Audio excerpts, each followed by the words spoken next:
Hey, welcome to part 3 of the Go-To Physio Shoulder series. Now, in the first 2 parts, we learned about putting together the subjective assessment and finding the clues that's going to stop the rotator cuff or the shoulder from being successful when we get into the real world and we have to do higher level loading activities. In part 2, we showed you how to make sense of that story and actually find where to start with your objective assessment. Today, what I want to do is I want to show you some simple strategies where we can get loading from the hand and the elbow and the shoulder working together with some very simple strategies for shoulder pain patients. As always, we want to make sure the wrist flexors, the fingers, they're working well with the hamstring, with the hamstring of the upper limb, the biceps and the triceps, so that they can co-contract at the elbow, so we can give the deltoid an opportunity to do work. We get that deltoid doing work, that rotator cuff isn't going to be getting annoyed and grumpy and painful anymore. Okay, you can do all the rotator cuff exercises you want, but unless you get all of these big muscles doing their job as well, your rotator cuff is always going to continue to be the victim. So as always, look at the body as a whole, keep it simple, and just get that step-by-step logical rehab program where the athlete or the patient earns the right to progress to the next level. With that said, let's get into today's lesson and have a look at some very simple strategies that you can implement to get that rock solid foundation.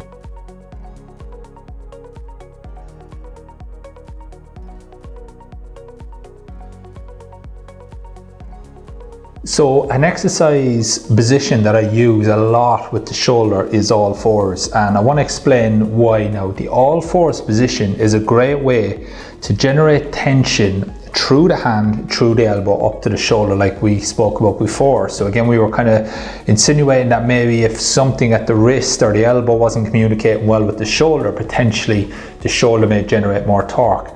Likewise, the neck position is going to be pretty important here as well. Okay, so we want to be aware of the neck and the neck's role with the shoulder, where we can easily incorporate some exercise drills here for the neck as well. So if it's a neck that we think is driving the shoulder issue, then we can play around with the chin position as well, okay, like retractions, etc. Okay, but for now, for the shoulder, what I want you to understand is there's a lot of different options that we can do with the shoulder in all fours.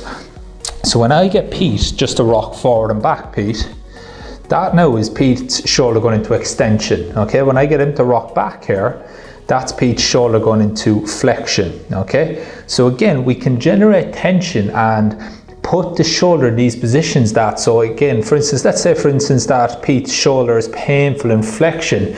Well, we can just use a closed chain option here. So you can move your knees slightly back, Pete, and then I want you to rock your bum to your heels.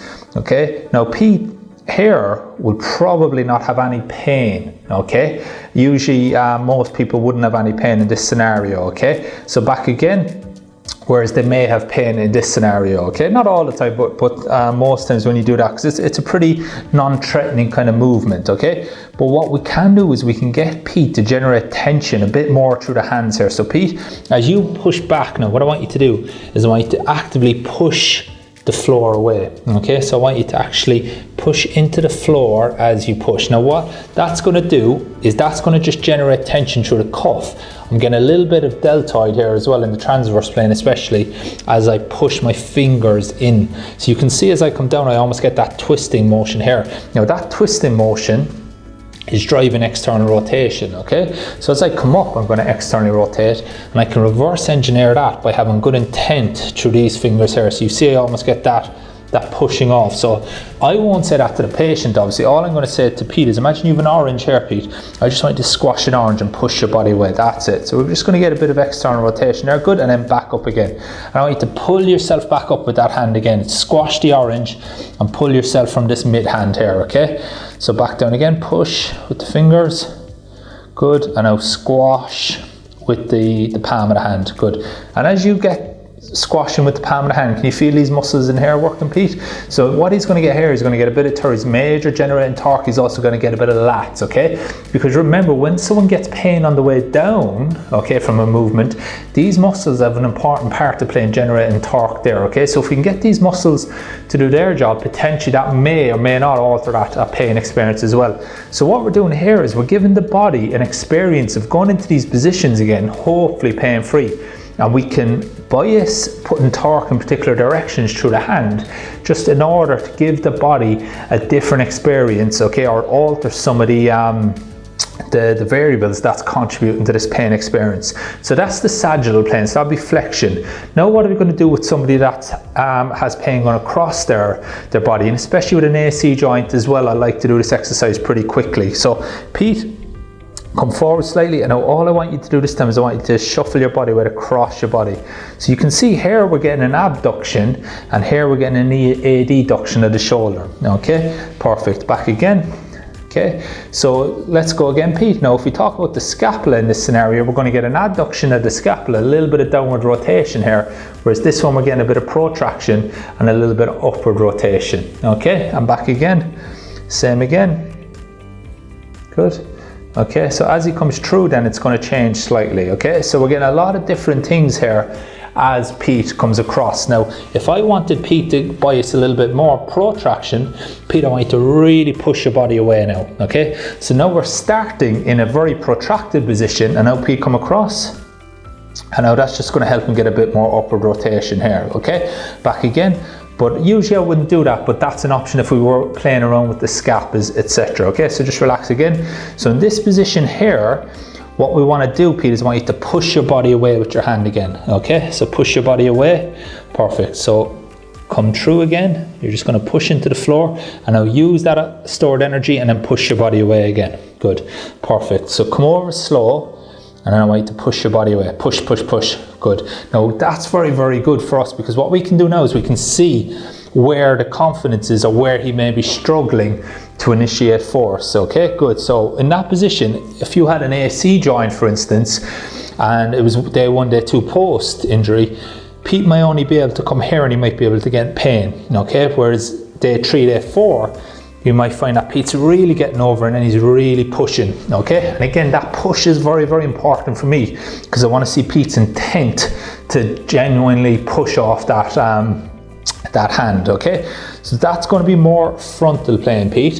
And then if I want to get a bit more internal rotation, I've got a few options here. So Pete, what we could do is I could put this hand here. Okay, now by me putting this hand here, I'm going to just require a little bit more lengthening through these posterior capsule tissues as I come across. Okay, so Pete, I want you to put this hand here, and I want you just to let your body come across. Now can you feel a bit of a lengthening through there? Okay, and back again. Then I've also got options. I can bias that slightly, so I can actually internally rotate his hand to start with, and then come across. Okay, good, and back again, and then same again in the transverse plane. Good, and back again. So that's creating lengthening, and you can just relax there again. That's creating lengthening through all those tissues around that posterior capsule. Okay, not necessarily just the capsule, the skin, the posterior delt, and all the other tissues. We're requiring them to lengthen a little bit there. So I prefer that kind of movement to regain a little bit more length through that posterior capsule, instead of doing things like the sleeper stretch, etc. So the all fours, I just want you now to open your mind to the possibilities that you have with this. Okay, the hand position. Okay, so going here, that sagittal plane, frontal, and then the impact of just putting the hand like this has. Okay, and then moving more in a transverse plane. The options for your rehab are endless. Okay, so I just want you to open your mind to that. Go on the floor, go on all fours and play around with it. See what muscles are having to generate torque, okay? See what muscles have to let go and lengthen, and then you can start to build in from what you found with your assessment and your treatment. Then you can build in a bit more of a bespoke program for that person, and to actually put them in situations where the body has no choice but to generate torque in these positions, okay? And these are the positions where we're going, challenging our base of support slightly, and the muscles are going to have to work both preflexively and reflexively as well, okay? Because we're just giving the person a situation, the wrist, the elbow, the shoulder, the hip, everything has to do its own job. And then guess what? The next progression then is simple. So Pete, I want you to go into a presso position. Okay, and then we just do the exact same thing. So we go forward and back, Pete. That's it, keep the elbow straight, and then we can go sideways. Okay, and then back again. Okay, so again, Pete may not be ready for that quite yet, but we can progress and regress very, very quickly here with this, okay? So the all fours, I want to just open your mind to the possibilities of these scenarios now. Wrist position, bum position, okay? How much load, progress the load, regress the load, okay? In the mentorship, I go through a massive amount in this. We spend a lot of time dissecting the different possibilities, but for someone like a new grad sports physio, you don't need to get too fancy too quickly. You can just get the basics, and for a lot of people, just getting them going in the frontal plane, the sagittal plane and the transverse plane, getting that confidence back to load and then really push off that shoulder again, it gives them a lot of confidence. Then when we get Pete to stand up again and we check his flexion or a movement that he's already been doing in all fours, we can change those pain symptoms very, very quickly. Okay, so that's the all fours. It's really good. I really encourage you to start understanding the movements and start to begin to master this, because it's very, very useful for sports physios. Okay, I hope you enjoyed today's episode. As always, keep things very simple. Step back, look at the person's injury history, look at what you've seen in the objective assessment, and let's start taking off time in the rehab plan, but doing it safely and doing it logically from the word go, as opposed to waiting till they get to the high level and then they have a flare up or something like that. My approach is help therapists get a very simple step-by-step treatment plan so that you can differentiate yourself from others. You can get long-lasting results by looking at the whole body and not just the side of pain. If you want more information, head over to thegotophysio.com. We've got plenty more resources, tips and help for you there.